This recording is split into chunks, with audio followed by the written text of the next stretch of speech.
கேள்விக்கு பார்த்துருக்கோம். Gold is 19 times ஏவிஎஸ் வாட்டர். இது வந்து பார்த்தீங்கன்னா 19 டைம் ஏவிஎஸ் வாட்டர்னு கொடுத்துருக்காங்க. காப்பர் வந்து பார்த்தீங்கன்னா 9 டைம்ஸ் ஏவிஎஸ் வாட்டர்னு கொடுத்துருக்காங்க. இன் வாட் ரேஷியோ, எந்த ரேஷியோவில் மிக்ஸ் பண்ணால், எந்த ரேஷியோன்னு உங்களுக்கு தெரியாது, அந்த ரேஷியோ தான் உங்களுக்கு கேட்குறாங்க. In what ratio, M ratio, இது என் ரேஷியோ நான் எடுத்துக்கிறேன். மிக்ஸ் பண்ணி வர ஆன்சரை கொடுத்துட்டாங்க 15 டைம்ஸ் வரணுன்ட்டு. ஓகேவா, 15 டைம்ஸ் வரணுன்றதையும் கொடுத்துட்டாங்க. ஓகேவா, இந்த சம் எப்படி போடலாம் அப்படின்னு பார்த்தீங்கன்னா, யூஸ்வலாக வந்து இது வந்து கம்பைன் மீன் ஃபார்முலாவில் தாங்க போட முடியும். ஏன்னா மீன்னா நம்மளுக்கு தெரியும். மீன்னா என்ன சொல்லுவோம், சராசரின்னு சொல்லுவோமா. சராசரி ஆக்சுவலாக இது ரெண்டுக்கும் சராசரி கேட்டிருந்தாங்கன்னு வச்சுக்கோங்க, எப்படி போட்டிருப்போம், இந்த ரெண்டையும் ஆட் பண்ணி 2ஆல் டிவைட் பண்ணியிருப்போம். ஓகேவா, ஏன்னா இங்கே ரெண்டையும் ஒரே ஒரு மடங்கு தான் எடுத்திருப்போம். இது ஒரு மடங்கு, இது ஒரு மடங்கு, அந்த 1 + 1 2ன்னு போட்டிருப்போம். ஆனால் இங்கே எத்தனை இதுன்னே சொல்லலை அவங்க. அதனால் இந்த எம்மும் என்ன எனக்கு தெரியாது. அதுக்கு என்ன ஃபார்முலான்னு பார்த்தீங்கன்னா 19m, அதாவது அந்த 1ன்றது இங்கே எம்மு, இங்கே 9, இங்கே இந்த 1ன்றது n.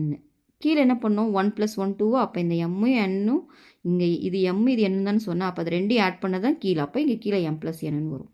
இதோட ஆன்சர் கொடுத்துட்டாங்க 15. ஓகேவா, அப்போ நம்ம இது எப்படி போடலாம், 19m + 9n is equal to 15m + 15n. இது கிராஸ் மல்டிப்ளை பண்ணிங்கன்னா ஓகேவா. அப்போ எம்லாம் ஒரு சைட் கொண்டு வந்துடலாமா. அப்போ 4m is equal to இது இந்த சைடு வந்துச்சுன்னா 6n ஆகிடும்.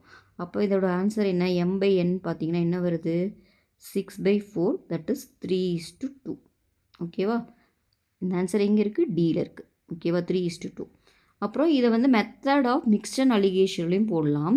அது எப்படி போடணும்னு பார்த்தீங்கன்னா, இங்கே பாருங்கள், மிக்ஸ்ட் அண்ட் அலிகேஷனில் இங்கே 19 இது, இங்கே 9ன்னு போட்டுக்கணும். இது ரெண்டையும் கம்பைன் பண்ணுற வர ஆன்சர் இங்கே போட்டுக்கணும். அப்புறம் இந்த இதோட டிஃப்ரெண்ட், இதுக்கு ரெண்டுக்கு டிஃப்ரெண்ட் எவ்வளோ, 4ஆ, அதை இங்கே போட்டுக்கணும். இப்போ இது ரெண்டுக்கும் டிஃப்ரெண்ட் என்ன, 6ஆ இது. அப்போ எழுதும்போது எப்படி எழுதணும், இதிலேருந்து எழுதணும். அப்போது 6/4, அப்போது 3/2, அதே ஆன்சர் வருதா. ஸோ இதுக்கு பேர் பார்த்திங்கன்னா மெத்தட் ஆஃப் மிக்சர் அலிகேஷன். இந்த மெத்தட்லையும் போடலாம். அதுக்கு என்ன பண்ணணும்னா, கொடுத்துருக்க ரெண்டு எழுதிடணும். அதை மிக்ஸ் அந்த மீன் வேல்யூவே இந்த இடத்த மிக்ஸ் பண்ணி வர வேல்யூவே நடுவில் எழுதிடணும். அப்புறம் இந்த ரெண்டுக்கும் உள்ள டிஃப்ரென்ஸ் இங்கே எழுதணும், இதுக்கு உள்ள டிஃப்ரென்ஸ் இங்கே எழுதணும். அப்புறம் இதை டிவைட் பண்ணி எழுதணும் 6/4. அப்போ 3/2னே வரும். ஓகேவா, இப்படியும் போடலாம், இல்லை இப்படியும் போடலாம். இந்த சம்மோட ஆன்சர் பார்த்திங்கன்னா 3:2.